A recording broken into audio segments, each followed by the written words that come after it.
Hi, my name's Phil. I like to talk about politics. And normally in the UK, EU parliamentary elections are not a major event. Most people don't even know they're taking place and have no idea what the results were afterwards either. You don't see a lot of it on the news. In 2014, the turnout for the UK was 35.6% of the electorate. That contrasts with 42.6% on average in the EU. There are countries where it's much lower, but there are countries where it's much higher as well. Bear in mind as well that the entire electorate in the UK is only about 70% of the population. So it was less than a quarter of the UK taking part. In a situation like this, those who are taking part would be disproportionately the protest voters. No surprise then that UKIP cleaned up last time and we unleashed Farage and his ilk upon the European Parliament, although actually, I say that, he's been an MEP for about 20 years now. Fortunately, he's an elitist idler and rarely showed up, just took the money and the pension and did no work for it. But this time has the chance to be different. Everyone will know about the elections. We have the chance for representative spread of MEPs to be selected. There's no point in pretending that the anti-EU parties would be wiped out. There are a lot of people who still want to leave the EU. It's now believed to be a minority, but still a large one. And many of those will vote for UKIP or Farage's new Brexit party. Nothing will have changed with regard to people's view about the EU Parliament either. People won't vote in large numbers for the extreme Brexit parties in the general elections, but they sometimes do in what they see as the unimportant EU elections. People will see it as a chance to send a message to Westminster, and this has tended to be the case.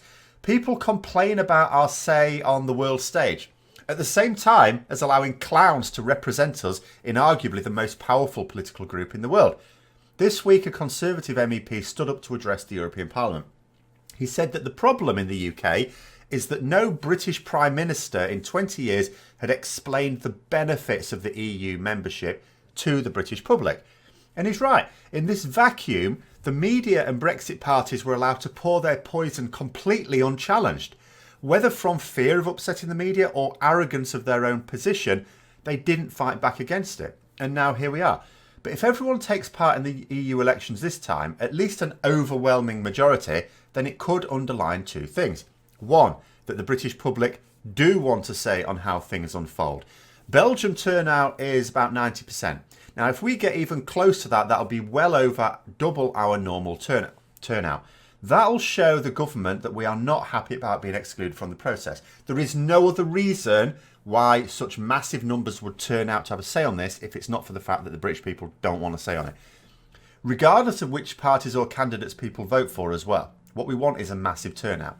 And secondly, if there's a massive increase in support for pro-EU parties and candidates, then that will highlight why another referendum is needed as well. And this is where both Labour and the Conservatives are going to shoot themselves in the foot. During the original Brexit campaign, the Leave groups broke the law. Neither party made a big deal of this. It's true that Jeremy Corbyn has brought it up, but he hasn't kept up pressure over it. He should have been bringing it up every single time in the Commons.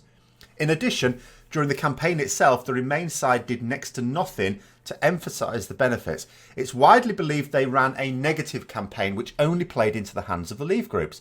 Finally, the media, the BBC in particular, broke its own rules on reporting of campaigns by giving Farage and UKIP a massively disproportionate amount of coverage.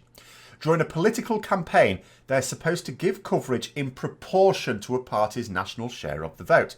But the reality is that the journalistic standards on home affairs died years ago, and they give coverage to sensationalism.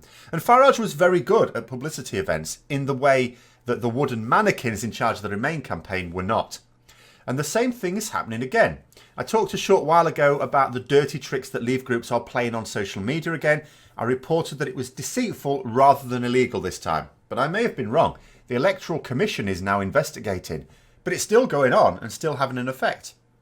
The BBC are giving wall-to-wall coverage at the moment of Nigel Farage's new Brexit party.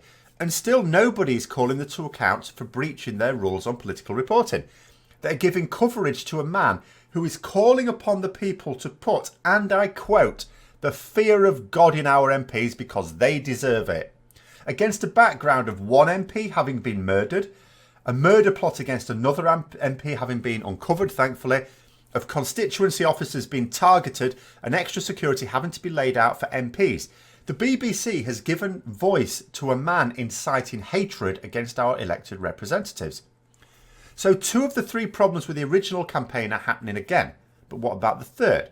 Are the moderates at least preparing a better campaign this time? No. Both the Conservatives and Labour are talking about the need to avoid European elections. This is passing on the message that they're bad for Britain. So yet again, the message of benefit to our continued membership is having to be taken to the people by smaller groups, smaller parties and pro-EU groups who are working in the constraints of the law.